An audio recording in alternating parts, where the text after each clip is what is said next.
Mode బారిన వృక్షాలను కూడా చిగురిస్తుంది వేణుగానం.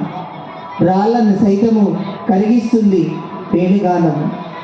ఇంత అద్భుతమైనటువంటి వేణుగానాన్ని మరి ఫణికుమార్ గారు సార్ మరి మన శ్రీశైల దేవస్థానం ఆహ్వానం మేరకు దసరా మహోత్సవాల సందర్భంగా వచ్చి చాలా అద్భుతంగా మరి వారికి ఇచ్చిన సమయాన్ని సద్వినియోగం చేస్తూ మరి చాలా అద్భుతంగా మరి వేణుగానాన్ని మనకు ఆలపించారు. వారికి మన శ్రీశైల దేవస్థానం తరఫు నుంచి ప్రత్యేక ధన్యవాదాలు.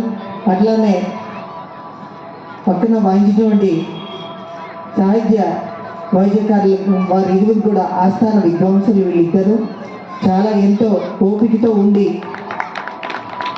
కార్యక్రమాన్ని దిగ్విజయం చేస్తున్నటువంటి ఈ ఆస్థాన విద్వాంసులు కూడా మన శ్రీశైల దేవస్థానం తరఫు నుంచి ప్రత్యేక ధన్యవాదాలు తెలియజేస్తూ ఇప్పుడు ఫణికుమార్ గారికి మన శ్రీశైల దేవస్థానం తరఫు నుంచి ప్రశంసా పత్రం మరియు సోమవారి ప్రసాదాన్ని అందజేయడం జరుగుతుంది.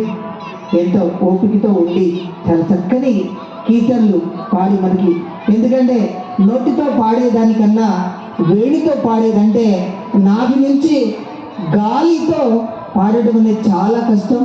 అణువణువును మన శరీరంలో ఉన్నటువంటి అణువణువుని బిగించుకుంటూ గాలి ధ్వనితో మరి మనకి పాడి వినిపించినటువంటి ఫణికుమార్ గారికి ప్రత్యేక ధన్యవాదాలు తెలియజేస్తూ మరి వారికి మన శ్రీశైల దేవస్థానం తరఫు నుంచి ప్రశంసా పత్రం మరియు సోమవారి ప్రసాదాన్ని అందజేయడం జరుగుతుంది.